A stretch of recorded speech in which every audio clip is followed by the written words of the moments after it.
Selamat pagi Bapak Ibu yang dikasihi Tuhan.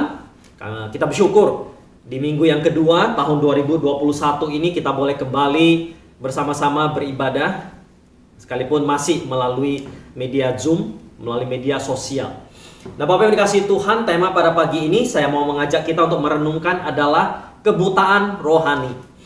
Kebutaan rohani. Nah Bapak Ibu yang dikasihi Tuhan, bisa melihat itu adalah sesuatu yang sangat berharga. Ya, bisa melihat itu adalah sesuatu yang sangat berharga. Bapak Ibu, pada tahun 93 ada sebuah majalah internasional, dan di dalam majalah ini ada menampilkan sebuah foto seorang anak kecil yang berumur 10 tahun yang bermain flute, ya, bermain alat musik seruling. Nah Bapak Ibu, anak ini sangat berbakat ketika dia memainkan seruling itu dengan sangat baik. Masih kecil, 10 tahun. Dan foto ini sangat menarik. Tapi Bapak Ibu, ada sesuatu hal yang menyedihkan di dalam foto itu. Yaitu anak yang berbakat ini, anak 10 tahun yang bermain seruling ini, itu buta Bapak Ibu. Tidak bisa melihat. Bapak Ibu, buta itu adalah sesuatu hal yang menyedihkan ketika kita tidak bisa melihat. Tapi Bapak Ibu, yang lebih menyedihkan adalah cerita mengapa anak ini mengalami kebutaan. Jadi Bapak Ibu, ketika anak ini masih berumur sekitar 10 bulan, ketika dia masih baik, Bapak Ibu, anak ini sakit. Ia mengalami diare yang sangat parah. Lalu ibunya membawa bayi ini, anak ini yang masih berusia 10 bulan ke sebuah rumah sakit. Jadi ini kejadiannya Bapak Ibu di sebuah negara di Amerika Latin. Jadi sang ibu membawa bayi ini yang masih berusia 10 bulan ini segera ke sebuah rumah sakit. Lalu Bapak Ibu, keesokan harinya ketika ibu ini balik untuk melihat anak ini yang diopname, Bapak Ibu, ibu ini terkejut. Dia terkejut, kenapa? Karena ketika dia kembali lagi ke rumah sakit itu, dia melihat sang bayi itu sekarang di kedua matanya itu memakai perban, berdarah, ya, dan juga sekujur tubuhnya itu penuh dengan darah. Ibunya ini sangat terkejut. Dan lalu dia berteriak dan bertanya kepada dokter-dokter yang ada di rumah sakit itu. Apa yang terjadi dengan mata anak saya? Apa yang terjadi dengan bayi saya? Oh, dia berteriak dengan panik. Apa yang terjadi? Apa yang terjadi? Dan Bapak Ibu, para dokter itu tidak banyak bisa memberikan jawaban. Nah, singkat cerita Bapak Ibu, ibu ini langsung membawa bayi ini ke rumah sakit yang lain, ya, untuk dirawat Bapak Ibu. Nah Bapak Ibu, di rumah sakit yang lain inilah kemudian ada dokter yang kemudian memberikan satu berita yang sangat mengerikan kepada ibu ini. Dokter ini mengatakan kepada ibu ini bahwa kedua mata dari anak ibu itu hilang, dicuri orang. Ya Bapak Ibu, gak salah dengar. Saya juga gak salah baca. Kedua mata anak ibu itu hilang, dicuri orang. Jadi Bapak Ibu, bayi ini menjadi korban dari pencuri mata Bapak Ibu yang pada saat itu ada di negara tersebut. Ya Bapak Ibu mungkin pernah mendengar tentang orang-orang yang menjual organ tubuh, yang mengambil organ tubuh orang lain, mencuri organ tubuh orang lain, ginjal, ya apapun itu untuk diperjualbelikan. Jadi Bapak Ibu, bayi ini yang masih kecil itu menjadi korban dari pencurian mata. Jadi sejak saat itu Bapak Ibu, anak ini menjadi buta. Karena apa? Disebabkan karena matanya dicuri Bapak Ibu. Bapak Ibu, di dalam hidup kita secara rohani, Bapak Ibu, di dalam hidup kita juga ada pencuri mata yang lain, yang juga tidak kalah kejam, yang juga tidak kalah lihai. Dan pencuri itu adalah iblis. setan, Bapak Ibu. Bapak Ibu, Rasul Paulus itu pernah menyampaikan dan juga pernah mengatakan bagaimana iblis ini ya juga mencuri atau membuat kita itu sulit untuk melihat secara rohani. Nah, Bapak Ibu, di 2 Korintus pasal 4 ayat yang keempat, Rasul Paulus itu pernah berkata begini, yaitu orang-orang yang tidak percaya, yang pikirannya telah dibutakan oleh ilah zaman ini, sehingga mereka tidak melihat cahaya Injil tentang kemuliaan Kristus yang adalah gambaran Allah. Jadi Bapak Ibu, yang diambil, yang dicuri oleh iblis di sini, ini bukan mata jasmani, tetapi mata rohani. Ya, sehingga iblis membuat kita manusia itu tidak bisa melihat secara rohani. Karena mata rohani kita itu diambil, dicuri dan dibutakan, Bapak Ibu. Dan dalam konteks 2 Korintus 4 ini tentu bicara tentang orang yang tidak percaya. Ya, orang-orang yang tidak percaya, yang pikirannya telah dibutakan oleh ilah zaman ini, sehingga mereka tidak melihat cahaya Injil tentang kemuliaan Kristus.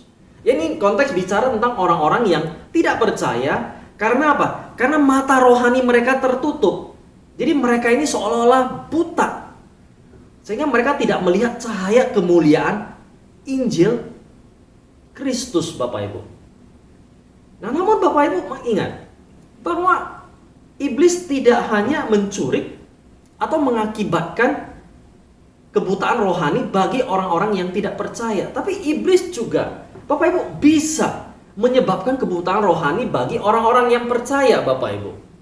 Ya, juga bagi orang-orang Kristen. Dan Bapak Ibu, salah satu tanda yang paling jelas kebutaan rohani yang dialami oleh orang-orang percaya adalah ketika kita gagal, ketika kita juga tidak bisa melihat, ya, ketika kita juga gagal untuk melihat hal-hal yang surgawi, yang bernilai kekal dan yang mulia, Bapak Ibu. Disitulah kita juga mengalami kebutaan rohani. Ketika kita tidak bisa melihat hal-hal surgawi yang bernilai kekal dan yang mulia, Bapak Ibu, di dalam hidup kita. Sehingga akibatnya pikiran kita itu hanya berpusat atau fokus kepada hal-hal yang ada di bawah, bukan hal-hal yang di atas, Bapak Ibu. Bukan hal-hal yang ada di surga, tapi hal-hal yang ada di bumi. Nah, Bapak Ibu yang dikasihi Tuhan, ketika mata kita tidak bisa melihat hal-hal yang di atas, ya, pikiran kita juga tidak bisa memikirkan hal-hal yang di atas. Ketika kita hanya melihat hal-hal yang di bawah, Bapak Ibu, maka disitulah juga harta kita berada. Dan di mana harta kita berada, di situ juga hati kita berada. Bapak Ibu familiar dengan ayat ini? Yaitu di Matius pasal yang ke-6, Bapak Ibu. Ya, Matius pasal yang ke-6, ayat yang ke-21. Yesus berkata, karena di mana hartamu berada, di situ juga hatimu berada, Bapak Ibu. Ya, ketika mata kita hanya melihat hal-hal yang ada di bumi, hal-hal yang di bawah, bukan yang di surga, maka harta kita ada di sana, Bapak Ibu. Dan di mana hartamu berada, di situ juga hatimu berada.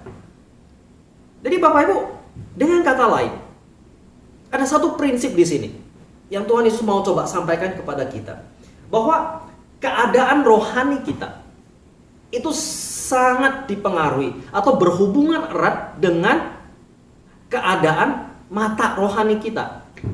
Apa yang kita lihat, apa yang kita pikirkan, Bapak Ibu. Ya, keadaan rohani kita itu sangat berkaitan erat dengan penglihatan rohani kita. Itu sebabnya Bapak Ibu di Matius 6, setelah ayat 21 tadi, setelah Yesus berkata, karena di mana hartamu berada, di situ juga hatimu berada. Yesus melanjutkannya di ayat 22 dan juga ayat 23 Matius 6. Mata adalah pelita tubuh. Jika matamu baik, teranglah seluruh tubuhmu. Jika matamu jahat, gelaplah seluruh tubuhmu. Jadi jika terang yang ada padamu gelap, betapa gelapnya kegelapan itu. Jadi Bapak Ibu, di sini ada satu prinsip yang sangat dalam dan jelas di sini. Bahwa kondisi mata kita Apa yang kita lihat, Bapak Ibu, itu mempengaruhi hati kita. Ya, apa yang kita lihat, kondisi mata kita, kondisi pikiran kita, Bapak Ibu, itu mempengaruhi kondisi hati kita, rohani kita. Kalau kita senantiasa melihat hal-hal yang tidak baik, kejahatan, ketika kita terus melihat kekerasan, hal-hal yang mengerikan, hal-hal yang menakutkan, Bapak Ibu, tentu apa yang kita lihat itu akan masuk ke dalam pikiran kita otomatis. Dan ketika itu masuk dalam pikiran kita, itu juga yang akan mempengaruhi hati kita. Ya, apa yang kita lihat terus-menerus, apa yang kita dengarkan, itu akan apa yang kita pikirkan, Bapak Ibu. Dan itu juga akan mempengaruhi hati kita. Jadi itu sebabnya Bapak Ibu hati-hati. Apa yang kita lihat, itu akan ada dalam pikiran kita. Dan apa yang ada dalam pikiran kita, Bapak Ibu, itu juga yang ada di dalam hati kita. Jadi Bapak Ibu, kondisi rohani kita itu sangat bergantung kepada apa yang kita lihat. Jadi kondisi mata kita, mata rohani kita, itu mempengaruhi kondisi rohani kita. Jadi mari kita saat ini, Bapak Ibu, coba kita lihat sejenak. Coba kita periksa sejenak bagaimana kondisi hati kita saat ini. Ya, kondisi hati kita. Apa yang kita anggap penting saat ini, Bapak Ibu? Ya, apa yang ada dalam hati kita itu adalah sesuatu yang kita anggap penting. Makanya kita simpan dalam hati. Ya, sesuatu yang kita anggap berharga, sesuatu yang kita anggap penting.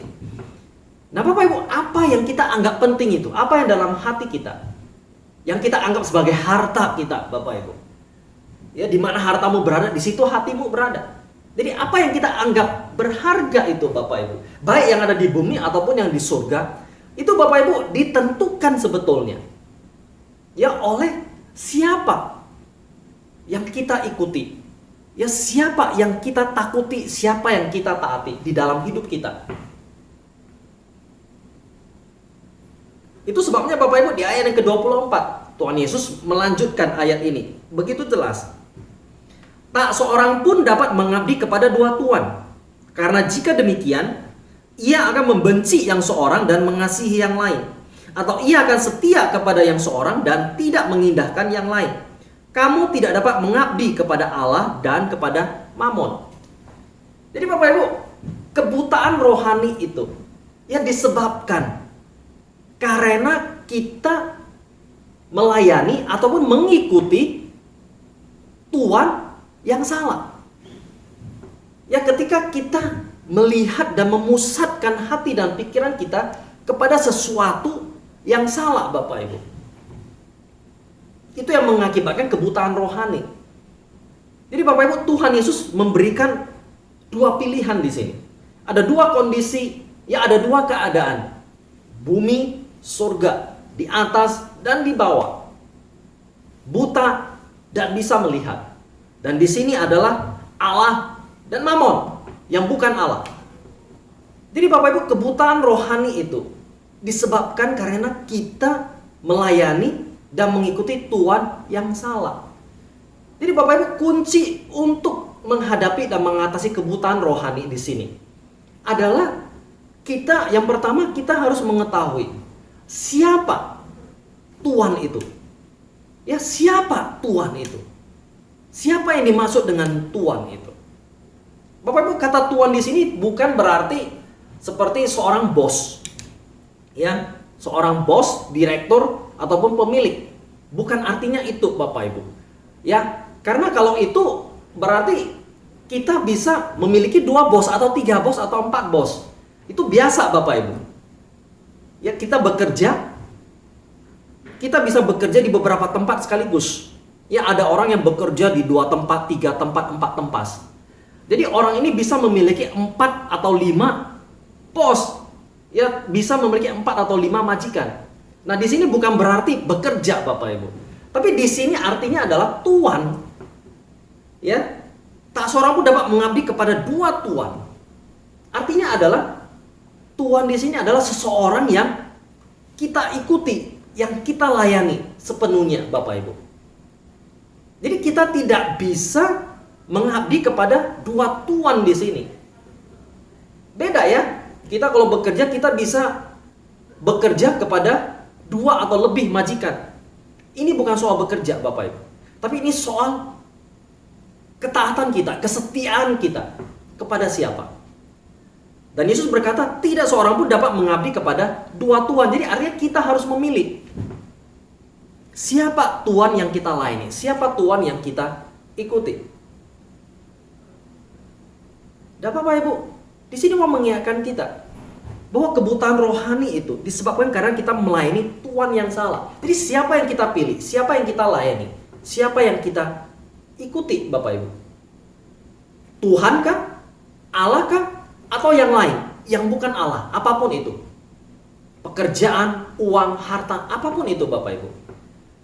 Nah, Bapak Ibu, ada banyak orang yang berkata di dalam hidupnya, saya tidak mau Tuhan menjadi tuan saya. Ya, saya tidak mau Allah menjadi tuan saya. Saya tidak mau hidup saya diatur, dikendalikan oleh Tuhan. Saya sendiri mau menjadi tuan atas diri saya. Saya mau menjadi Allah atas hidup saya sendiri. Ada banyak orang berkata seperti itu. Saya tidak butuh Tuhan. Ya, saya tidak mau Tuhan mengatur hidup saya. Saya tidak butuh Tuhan. Saya bisa mengatur, mengendalikan hidup saya sendiri. Nah, Bapak Ibu dikasihi Tuhan, ini sebetulnya adalah ucapan-ucapan yang sia-sia. Ya, ucapan-ucapan yang bodoh. Dan dengan kondisi pandemi yang ada saat ini, dengan kejadian ini Bapak Ibu di seluruh dunia, ini sebetulnya menyadarkan kita semua umat manusia bahwa kita sebetulnya tidak bisa mengendalikan hidup kita sendiri. Kalau kita terserah kepada diri kita sendiri, yang terjadi adalah kekacauan, Bapak Ibu. Yang terjadi adalah bencana, musibah. Bapak Ibu, munculnya virus ini juga, ya boleh dikatakan sebetulnya adalah akibat ulah manusia itu sendiri. Ya, adalah akibat dari ulah manusia itu sendiri. Bapak Ibu, tidak ada yang tahu pada tahun 2020 yang lalu akan terjadi pandemi yang seperti ini, begitu lama dan begitu besar, yang memakan nyawa begitu banyak orang. Bapak Ibu, tidak ada yang tahu. Bahkan para ahli ilmuwan sendiri pun tidak ada yang tahu akan muncul tiba-tiba pandemi ini, virus yang begitu cepat menyebar, menular, Bapak Ibu, kepada banyak orang. Tidak ada yang tahu, Bapak Ibu. Ya, tidak ada yang tahu hari esok akan seperti apa, dan juga tidak ada yang bisa tahu Bapak Ibu hidupnya akan seperti apa. Bapak Ibu, di dalam hidup kita, perjalanan hidup kita ini berliku-liku melalui jalan yang berbelok-belok.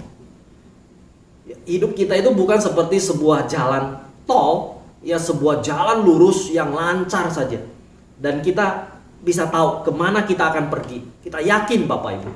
Tidak, Bapak Ibu. Ya, terkadang kita terus melalui belokan yang tajam, jalan yang berliku-liku, jalan yang berputar-putar, Bapak Ibu. Baru kita sampai di tempat yang mau kita tuju.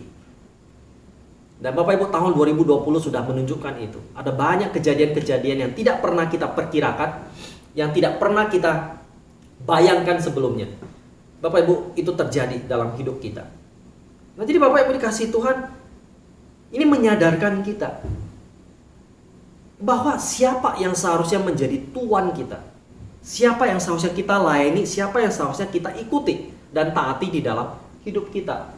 Manusia tidak bisa menjadi Tuhan atas dirinya sendiri, Bapak Ibu. Bapak Ibu, kuasa yang kita miliki atas hidup kita itu juga adalah kuasa yang diberikan oleh Tuhan kepada kita. Kalau kita ingat Adam dan Hawa, ketika Allah menciptakan mereka di Taman Eden, ya Tuhan memberikan kuasa kepada mereka. Beranak cuculah, penuhilah bumi, dan kemudian kuasailah makhluk-makhluk yang ada. Ingat Bapak Ibu, kuasa itu diberikan oleh siapa? Diberikan oleh Tuhan. Jadi ketika manusia memiliki kuasa sekalipun, kuasa itu harus dibawa atau tunduk kepada kuasa Allah itu sendiri, bukan dari dirinya sendiri. Jadi Bapak Ibu dikasihi Tuhan, ini mengingatkan kita bahwa untuk mengatasi kebutaan rohani, bahwa kebutaan rohani itu disebabkan karena kita melupakan Allah. Kebutaan rohani itu disebabkan karena kita memilih untuk taat dan melayani yang bukan Allah di dalam hidup kita. Sehingga pikiran kita bukan lagi kepada hal-hal yang di atas, tapi hal-hal yang di bawah. Nah, Bapak yang dikasihi Tuhan, kunci kita untuk mengatasi kebutaan rohani adalah ketika kita mengembalikan kembali Allah ke dalam posisinya yang semula di dalam hidup kita, yaitu sebagai Tuhan, sebagai Allah kita, sebagai pemilik, satu-satunya pemilik hidup kita. Ya, sebagai satu-satunya pencipta kita yang paling tahu akan tujuan hidup kita. Jadi Bapak Ibu, ketika kita mengabaikan Allah, ya ketika kita mencari sesuatu yang bukan Allah, maka akan terjadi kebutaan rohani dalam hidup kita. Kekosongan Bapak Ibu, kebutaan rohani. Ya. Kebutaan rohani tanpa Tuhan, Bapak Ibu, hidup kita akan mengalami kekosongan dan kesia-siaan. Kita hanya akan melakukan apapun yang kita mau, Bapak Ibu. Dan apa yang kita mau itu justru Bapak Ibu akan mencelakakan kita, akan membinasakan kita. Ada seorang penulis Rusia yang pernah berkata, tanpa Tuhan apapun mungkin, Bapak Ibu. Apapun bisa terjadi tanpa Tuhan. Segala sesuatunya mungkin terjadi. Dan dia berkata dalam konteks artinya, jika seseorang tidak percaya kepada Tuhan, artinya jika seseorang tidak memiliki Tuhan, dia bisa melakukan apapun yang jahat kepada orang lain, Bapak Ibu. Dan Bapak Ibu, kita bisa menilai dan kita juga bisa melihat di dalam sejarah kehidupan kita manusia, ketika para pemimpin bangsa, negara-negara yang tidak percaya kepada Tuhan, Bapak Ibu, apa yang terjadi? Mengerikan. Ketika terjadi pembunuhan besar-besaran. Ya memang juga ada yang berkata, ya orang yang percaya kepada Tuhan atas nama agama juga melakukan pembunuhan. Betul, Bapak Ibu. Tapi Bapak Ibu, kita ngomong soal jumlah di sini. Ya ketika para tokoh-tokoh, terutama dari negara-negara komunis, ya ketika mereka, Bapak Ibu, yang tidak mengakui adanya Tuhan, orang-orang yang ateis, Bapak Ibu, jumlah manusia yang mereka bunuh, Bapak Ibu, itu jumlahnya jauh lebih banyak dan mengerikan. Nah, jadi Bapak Ibu dikasihi Tuhan, tanpa Tuhan hidup kita akan sia-sia dan kita akan mengalami kebutaan rohani. Nah, Bapak Ibu dikasihi Tuhan, pada tahun 95 ada sebuah koran di Amerika. Nah, koran ini melaporkan tentang seorang yang berumur sekitar 38 tahun. Ada seorang bapak, di dalam berita di koran itu, Bapak Ibu, dia mau menyeberang jalan. Ya, sebuah jalan raya yang terdiri dari 4 jalur, sebuah jalan raya yang besar, yang lebar. Bapak Ibu, koran ini melaporkan bapak ini mau menyeberang jalan itu di tengah ramainya mobil yang melalui dan cepat. Nah, kenapa bapak ini mau menyeberang jalan yang begitu ramai, yang begitu berbahaya itu? Rupanya Bapak Ibu, di kota ini pada saat itu sedang ada angin yang cukup kencang. Ya, ada angin yang cukup kencang. Jadi bapak ini memakai topi. Lalu secara tidak sadar Bapak Ibu, angin itu menghembus begitu kuat sehingga topinya itu terbang, Bapak Ibu. Ya, topinya terbang. Jadi ketika topinya itu terbang, ya menuju ke jalan raya. Nah, bapak ini berusaha mengejar dan mengambil topi itu tanpa menyadari bahwa itu adalah jalan raya, Bapak Ibu, yang begitu ramai, begitu banyak mobil yang begitu cepat. Jadi ketika bapak ini dia berusaha menyeberang jalan untuk mengejar dan mengambil topi yang terbang itu, tiba-tiba Bapak Ibu datang sebuah truk, sebuah mobil yang besar yang tidak sempat berhenti, tidak sempat ngerem, Bapak Ibu. Sehingga mobil ini menabrak bapak ini dan bapak ini langsung mati seketika di tempat itu. Lalu Bapak Ibu, berita di koran itu ia menuliskan kata-kata. Dan kata-kata ini Bapak Ibu sangat penting. Kata-kata yang juga menyedihkan. yang ketika dibaca Bapak Ibu, ini menunjukkan kepada kita bahwa hidup kita Bapak Ibu, ya ketika kita mengejar sesuatu yang sia-sia, maka Bapak Ibu kita bisa kehilangan yang penting dalam hidup kita. Ya kata-kata itu berbunyi seperti ini Bapak Ibu dalam bahasa Inggris. Sebuah kata-kata yang sangat sedih, namun menggambarkan dengan jelas kondisi yang dialami oleh Bapak ini. Bahwa Bapak ini, he lost everything while pursue nothing. He lost everything while pursuing nothing. Artinya Bapak Ibu, Bapak ini dia kehilangan segalanya. Ya kehilangan yang paling penting ketika dia berusaha mengejar sesuatu yang tidak penting. Nah Bapak Ibu, ini menunjukkan kepada kita bahwa kita sebagai orang percaya sekalipun, kita bisa disibukkan dengan begitu banyak hal dalam hidup kita yang kita anggap itu penting. Tapi sebetulnya Bapak Ibu tidak. Sehingga akibatnya dalam kesibukan kita mengejar hal-hal yang tidak penting itu, kita justru kehilangan hal yang paling penting, hal yang lebih penting. Dan di dalam kaitannya dengan kerohanian kita Bapak Ibu, ya jangan sampai kita disibukkan dengan hal-hal pekerjaan, jangan sampai kita disibukkan dengan hal-hal yang lain di dalam hidup kita, sehingga kita justru melupakan hal yang paling penting, yaitu Tuhan itu sendiri. Jadi Bapak Ibu, mari kondisi kerohanian kita itu dipengaruhi atau sangat berkaitan erat dengan mata rohani kita. Apa yang kita lihat, apa yang kita pikirkan. Jadi Bapak Ibu, mari kita mau mengatasi kondisi rohani kita. Jikalau kondisi rohani kita saat ini sedang bermasalah, mari kita periksa bagaimana mata rohani kita. Ya, apa yang kita lihat, apa yang kita pikirkan saat ini. Apakah kita memikirkan hal-hal yang di atas kah? Atau kita hanya memikirkan hal-hal yang di bawah? Mari Bapak Ibu, kita mengarahkan kembali hati dan juga pikiran kita, mata rohani kita, kepada hal-hal yang di surga, kepada Tuhan. Apalagi di tengah-tengah situasi yang kita hadapi saat ini, pandemi yang masih terus berlangsung, yang kita tidak tahu kapan akan selesai.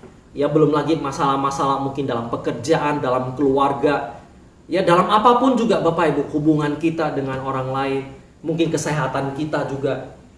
Jadi Bapak Ibu, mari kita arahkan hati dan pikiran kita, mata rohani kita, untuk melihat kepada Tuhan. Ya sehingga kita justru tidak mengalami kebutaan rohani. Tapi rohani kita adalah rohani yang hidup. Karena apa? Karena kita melihat kepada Allah yang hidup. Jadi Bapak Ibu dikasihi Tuhan, bagaimana dengan mata rohani kita saat ini? Apakah mata rohani kita terbuka? Atau mata rohani kita justru buta, tertutup? Ya apakah kita melihat hal-hal yang di atas? Atau kita hanya melihat hal-hal yang di bumi, di bawah? Jadi Bapak Ibu, mari kita jaga hati dan pikiran kita, iman kita. Ketika mata rohani kita terus kita melihat kepada Tuhan, mata rohani kita terus arahkan kepada Tuhan. Ya jaga hati dan pikiran kita Bapak Ibu dari segala sesuatu hal di sekitar kita yang justru akan membinasakan kita, yang justru hanya akan menghancurkan kita jikalau kita tidak hati-hati. Ada banyak berita Bapak Ibu, informasi di sekitar kita yang tentu bisa mengkhawatirkan kita. Ada banyak hal-hal lain ya Bapak Ibu di sekitar kita yang senantiasa terus berusaha menjauhkan kita daripada Tuhan. Jadi mari Bapak Ibu, jikalau mata rohani kita terbuka, maka mari kita dengarkan firman Tuhan pagi ini. Ya jangan keraskan hati kita.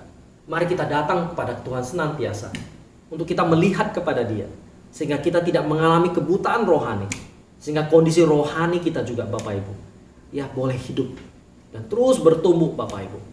Ya kita tidak mengalami kebutaan rohani, sehingga justru Bapak Ibu kita tidak mengejar hal yang sia-sia. Kita justru tidak sibuk kepada hal-hal yang tidak penting, yang membuat kita justru kehilangan hal yang lebih penting di dalam hidup kita, yaitu Tuhan itu sendiri. Jadi Bapak Ibu yang dikasihi Tuhan, mari saya dorong kita mulai tahun baru ini. Sekali lagi kita terus arahkan hati dan pikiran kita di tengah situasi yang sulit saat ini.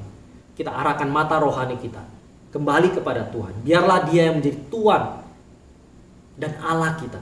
yang mengatur hidup kita, dan mata kita tertuju kepada Dia, dan kita layani Dia dan ikuti Dia dengan sepenuh hati.